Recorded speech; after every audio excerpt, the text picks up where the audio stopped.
കേസരി വാരികയിൽ സ്വർഗീയ പരമേശ്വർജിയെ സ്മരിച്ചുകൊണ്ട് കാവാലം ശശികുമാർ എഴുതിയ ഒരു ലേഖനമുണ്ട്. പ്രശസ്തനായ പത്രപ്രവർത്തകനും കവിയും എന്ന നിലയിൽ കാവാലം ശശികുമാർ മലയാളത്തിന് സുപരിചിതനായ വ്യക്തിത്വമാണ്. അദ്ദേഹം പരമേശ്വർജിയെക്കുറിച്ച് എഴുതുമ്പോൾ അത് കേവലമായ ബൗദ്ധിക കസർത്തായി മാറാതെ പരമേശ്വർജിയിലെ യഥാർത്ഥ സ്വയം സേവകനെ, പരമേശ്വർജിയിലെ ചിന്തകനെ, അതോടൊപ്പം പച്ചയായ മനുഷ്യനെ, സംഘടനാ പ്രവർത്തകനെ കൃത്യമായി കണ്ടെത്തുന്നു. തൻ്റെ ജീവിത പരിസരങ്ങളുമായി ജീവിതാനുഭവങ്ങളുമായി ചേർത്ത് വെച്ചുകൊണ്ട് പരമേശ്വർജിയെ ഭംഗിയായി സ്മരിക്കുവാൻ കാവാലം ശശികുമാറിന് സാധിച്ചിരിക്കുന്നു.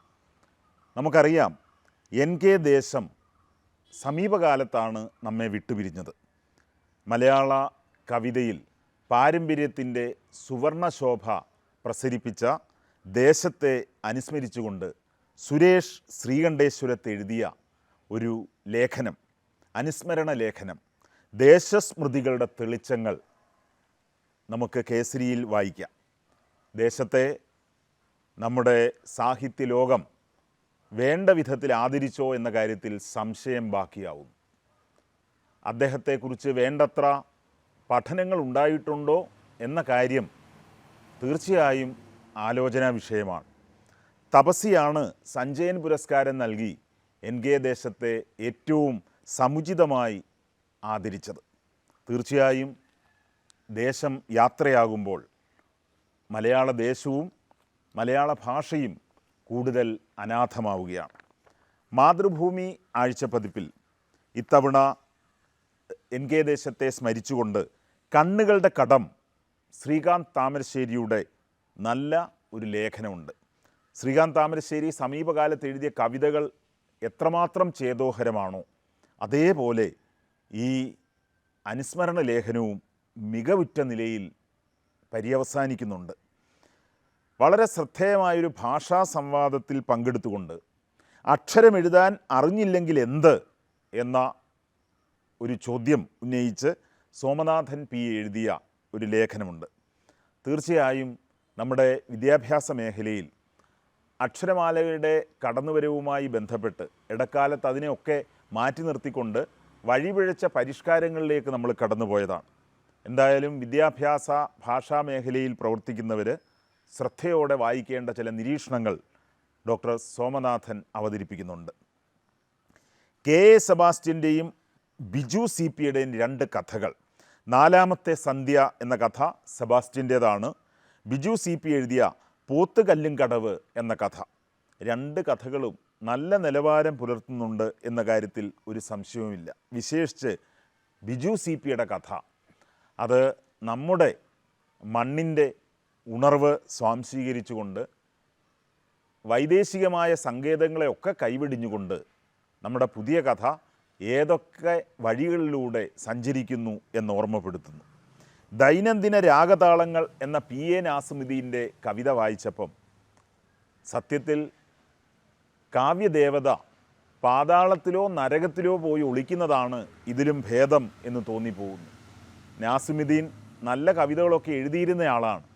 എന്നാൽ അടുത്ത കാലത്ത് വരുന്ന പല കവിതകളും ദുർബല രചനകളാണ്, അവനവനെ തന്നെ ആവർത്തിക്കുന്ന കവിതകളാണ്. എന്നാൽ നല്ലൊരു കവിത മാതൃഭൂമിയിൽ പ്രവേശിക്കുന്നുണ്ട്. പാതിരാമണൽ, ആര്യാംബിക എഴുതിയ കവിത. എന്താണ് ഈ കവിതയുടെ പ്രത്യേകത എന്ന് ചോദിച്ചാൽ നിസ്സംശയം പറയാൻ കഴിയും. പാരമ്പര്യത്തിൻ്റെ എല്ലാ ഉണർവും ഊർജവും സ്വാംശീകരിച്ചുകൊണ്ട് പുതിയ കാലത്തെ ആവിഷ്കരിക്കാൻ ആര്യാംബിക സന്നദ്ധയാണ്.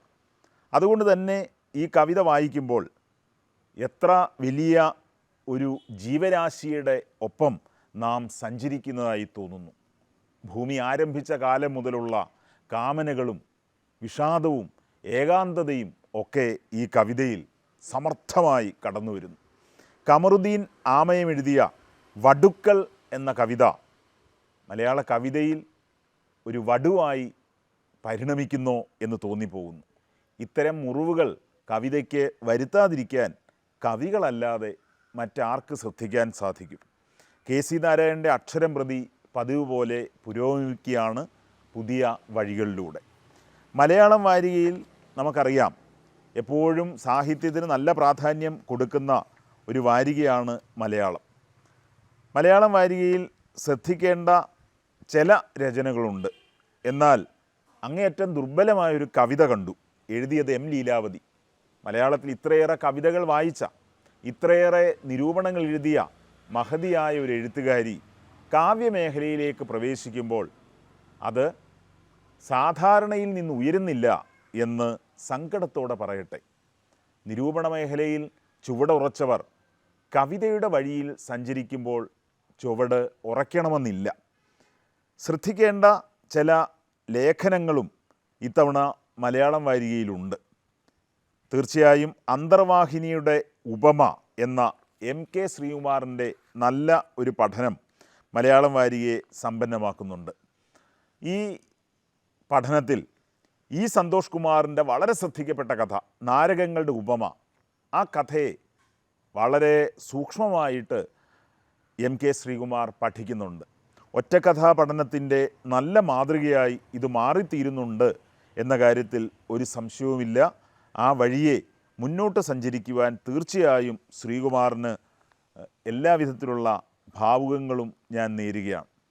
എം രാമേന്ദ്രൻ എഴുതിയ നല്ലൊരു പഠനം, അത് അധികാരം അഥവാ ആത്മഹത്യ എന്ന പഠനം ശ്രദ്ധിക്കപ്പെട്ട ഒരു പഠനമായി തീരുകയാണ്. കാരണം ഈ പഠനത്തിൽ സി എൻ ശ്രീകണ്ഠൻ നായർ എന്ന വലിയ എഴുത്തുകാരനെ, അദ്ദേഹത്തിൻ്റെ രചനാലോകത്തെ, അതോടൊപ്പം തന്നെ അരവിന്ദൻ്റെ കാഞ്ചനസീതയുമായും മറ്റും ബന്ധപ്പെടുത്തിക്കൊണ്ട് ആ വിഷയത്തെ പഠിക്കാനുള്ള നല്ല പരിശ്രമം രാമേന്ദ്രൻ നിർവഹിക്കുന്നുണ്ട്. നമുക്കറിയാം, മലയാളത്തിൻ്റെ അവസാനത്തെ പേജ് കേരളഗാനവും തമ്പി മനസ്സും എന്ന ഒരു ചെറിയ കുറിപ്പാണ്. ശ്രീകുമാരൻ തമ്പി എന്ന അനശ്വരനായ ചലച്ചിത്ര ഗാനരചയിതാവ്, നിർമ്മാതാവ്, സംവിധായകൻ, ആത്മകഥാകാരൻ, ചെറുകഥാകൃത്ത്, എല്ലാ മേഖലയിലും പ്രതിഭയുടെ സ്പർശമുള്ള അദ്ദേഹത്തെ ഒഴിവാക്കിക്കൊണ്ട് സച്ചിദാനന്ദ പ്രഭൃതികൾ നടത്തിയ പൊറാട്ട് നാടകം എത്ര അപഹാസ്യമാണെന്ന് മലയാളം തിരിച്ചറിഞ്ഞതാണ് കഴിഞ്ഞ കാലങ്ങളിൽ. ഇത്തവണത്തെ കലാകൗമുദിയിൽ ഡോക്ടർ ആർ ബാലശങ്കർ എഴുതിയ ഒരു പഠനമുണ്ട്. അക്ഷരാർത്ഥത്തിൽ ഭാരതീയ ജനതാ പാർട്ടി ഈ ലേഖനം കോപ്പിയെടുത്ത് എല്ലായിടത്തും എത്തിക്കേണ്ടതാണ്. അത്രമാത്രം ആഴത്തിൽ നരേന്ദ്രമോദി സർക്കാരിൻ്റെ പ്രവർത്തനങ്ങളെ സൂക്ഷ്മമായി അദ്ദേഹം വിലയിരുത്തുന്നുണ്ട്. ഏഴാച്ചേരി രാമേന്ദ്രൻ്റെ കവിതയും ഡോക്ടർ ജി വൈശാഖ് വർമ്മയുടെ കവിതയും കലാകൗമുദിയുടെ ലക്കങ്ങളെ സമ്പന്നമാക്കുന്നു എന്ന കാര്യത്തിൽ സംശയമില്ല.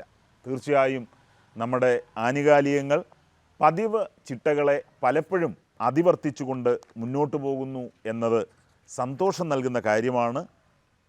എങ്കിലും ഒരു കാര്യം നിസ്സംശയം പറയാം, നമ്മുടെ പത്രാധിപന്മാർ കൂടുതൽ ജാഗ്രത കാണിക്കണം. കളകളെ പ്രവേശിപ്പിക്കേണ്ട ഇടമല്ല ആനുകാലികങ്ങൾ. കതിർക്കനമുള്ള രചനകൾക്ക് അവസരം നൽകേണ്ടതാണ്. എല്ലാവർക്കും ഒരിക്കൽ കൂടി നന്ദി പറഞ്ഞുകൊണ്ട് വീണ്ടും കാണാം. നമസ്കാരം.